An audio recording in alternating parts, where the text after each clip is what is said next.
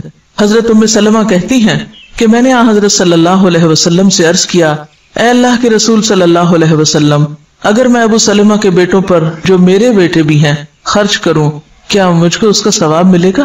آپ نے فرمایا تو ان پر خرچ کر، تجھ کو ثواب ملے گا اس کا جو تو ان پہ خرچ کرے گی.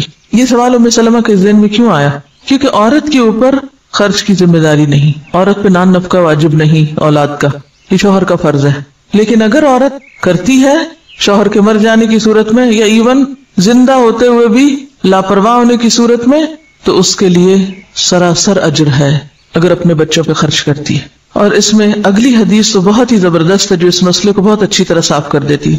وَأَنْ زَيْنَبَ امْرَأَةِ عَبْدِ اللَّهِ بْنِ مَسْعُودٍ قالت قال رسول اللہ صلی اللہ علیہ وسلم وتصدقن یا معشر النساء ولو من حلیکن قالت فرجعت الى عبد اللہ فقلت انك رجل خفیف ذات الید وان رسول اللہ صلی اللہ علیہ وسلم قد امرنا بالصدقة فأته فاسأله فإن كان ذلك يجزئ عني وإلا صرفتها إلى غيركم قالت فقال لي عبد الله بل ائتيه أنت قالت فانطلقت فإذا امرأة من الأنصار بباب رسول الله صلى الله عليه وسلم حاجتي حاجتها قالت وكان رسول الله صلى الله عليه وسلم قد ألقيت عليه المهابة فقالت فخرج علينا بلال فقلنا له ائت رسول الله صلى الله عليه وسلم فأخبره أن امرأتين بالباب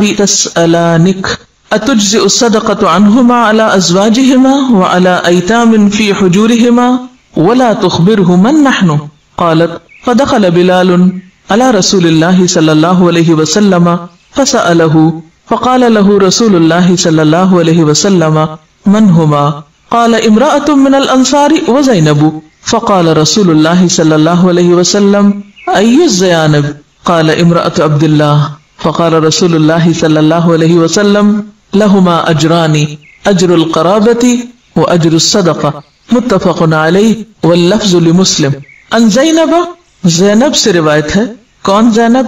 امراتی، بیوی عبداللہ بن مسعود، عبداللہ بن مسعود کی. قالت کہتی ہیں قال رسول اللہ، فرمایا رسول اللہ صلی اللہ علیہ وسلم نے تصدقنا، صدقہ کرو، یا معشر النساء، اے عورتوں کے گروہ، ولو، اور اگرچہ من حلیکن، تمہارے زیورات میں سے ہی کیوں نہ ہو. قالت، وہ کہتی ہیں فرجعت، تو میں لوٹی، الی عبداللہ، طرف اپنے شوہر عبداللہ کے. فقلت، تو میں نے کہا، انکا، بے شک تم، رجل، ایک شخص ہو، خفیف، ہلکے، ذات الیدی، ہاتھ والے، ہلکے ہاتھ والے، یعنی غریب شخص ہو. وان رسول اللہ، اور بے شک رسول اللہ صلی اللہ علیہ وسلم نے قد امرنا، ہمیں حکم دیا ہے، بالصدقۃ، صدقے کا. فأتیہ، پس جاؤ آپ کے پاس، ہی سے مراد یہاں نبی صلی اللہ علیہ وسلم. فاسألہ، تو پوچھو آپ سے. فإن کان ذلک، پھر اگر تو ہے یہ، یعنی یہ خرچ کرنا، یجزئ انی، کافی مجھ سے، وإلا، ورنہ میں، صرفتها، میں پھیر دوں گی اس کو، الی غیرکم، تمہارے علاوہ کسی اور کی طرف، ورنہ میں یہ مال تم لوگوں پہ خرچ کرنے کی بجائے کسی اور کو دوں گی. قالت، کہنے لگی، فقال علی عبداللہ، عبداللہ نے مجھ سے کہا، بل ائتیہ انتی، بلکہ جاؤ تم خود ہی. قالت، وہ کہنے لگی، فانطلقت، تو میں چل دی. فإذا امرأة، تو جب ایک عورت، من الانصار، انصار میں سے، بباب رسول اللہ، رسول اللہ صلی اللہ علیہ وسلم کے دروازے پر تھی. حاجتی، میری حاجت، حاجتها، اس کی حاجت تھی، یعنی ہم دونوں کا ایک ہی قصہ تھا. قالت، کہنے لگی، وکان رسول اللہ، اور تھے رسول اللہ صلی اللہ علیہ وسلم، قد القیت علیہ، تحقیق ڈالی گئی تھی آپ پر، المہابت، ہیبت، یعنی آپ میں غیر معمولی ہیبت تھی. فقالت، تو کہنے لگی، فخرج علینا، تو نکلے ہم پر، بلال، بلال. فقلنا لہ، تو ہم نے اس سے کہا، یعنی بلال سے کہا، ائتی، جاؤ، رسول اللہ، رسول اللہ صلی اللہ علیہ وسلم کے پاس. فاخبرہ، تو خبر دو آپ کو، ان امرأتین، کہ بے شک دو عورتیں، بالباب، دروازے پر ہیں، تسألانک، آپ سے سوال کرتی ہیں، اتجزئ الصدقۃ، کیا کافی ہوگا صدقہ، انہما، ان دونوں کا،